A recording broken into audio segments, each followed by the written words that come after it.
Hey guys, I'm Cody, editor behind Past Life Pro. For this SEUS V11 tutorial, I'm going to teach you everything you need to know to fully fix/improve POM. We'll be going over extending POM distance, fixing those weird smeary textures that may arise, getting lines out of your blocks, and we'll be touching on some other little tidbits to make your 3D blocks look all around more clean and high quality. And yes, credit goes to Virtual Conqueror 85 for quite a few of the adjustments that I will be showing you. Most notably, a few of the in-game adjustments as well as extending POM. My friends, however long this does take, do enjoy the video.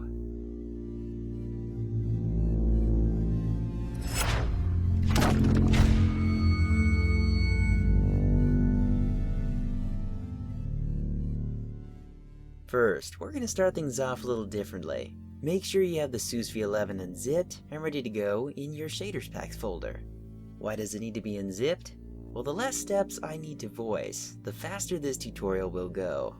That's my reasoning, and besides, whether the shader is unzipped or not, it really doesn't make a difference. Alright, make sure the correct shader is selected, and click Shader Options.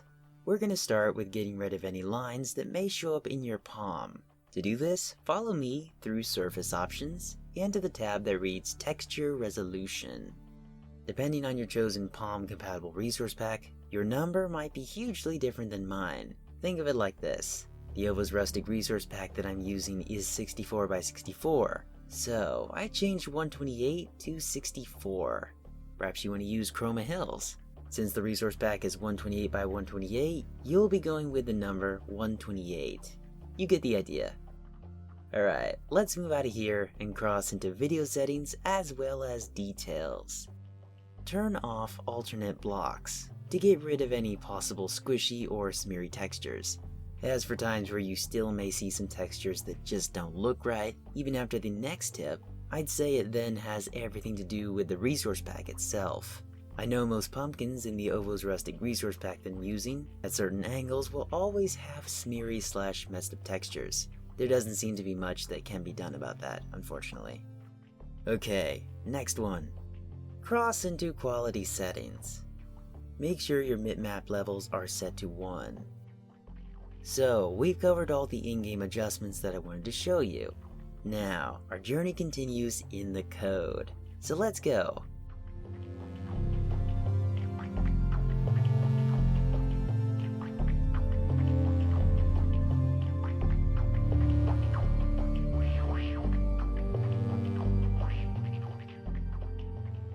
First, have the SEUS V11 you worked on ready to go on the desktop.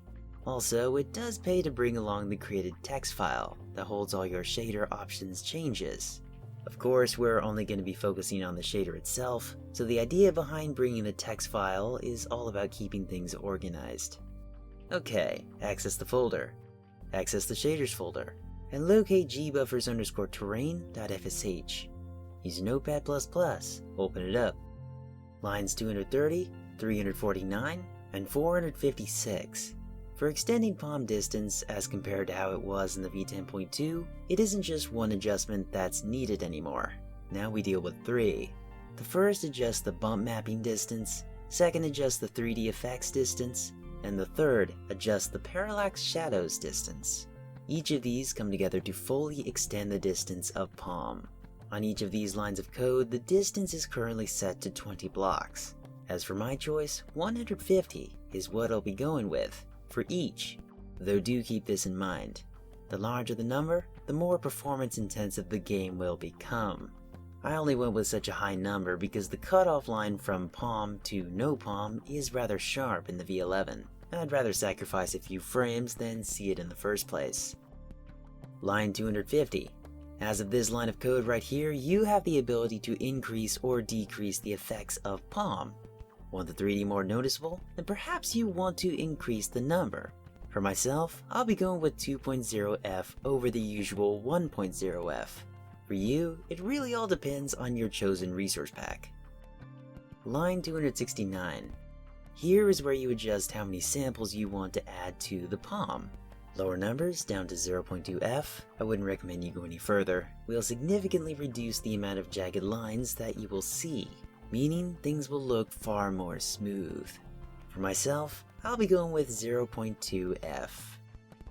Last one, line 267. Now I guess you can consider this an optional adjustment, but hear me out. If you chose 0.2F alongside me, then from a low angle, POM would begin disappearing, and in turn, leaving only the texture that the 3D was based off of. To fix this, I found that it's best to change this 0.6F here to 1.0F. As a result, this change will basically reduce a small bit of 3D effect to balance out the disappeared POM. If you chose a different number on line 269, then well, happy testing!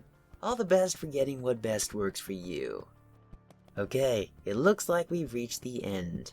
My friends, let's go check out our changes in Minecraft.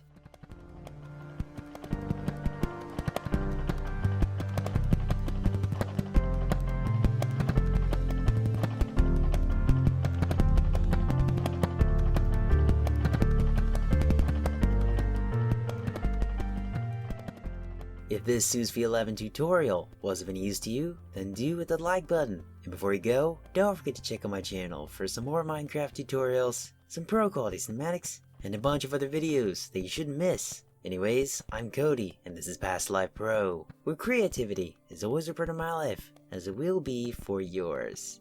Alright, see you guys!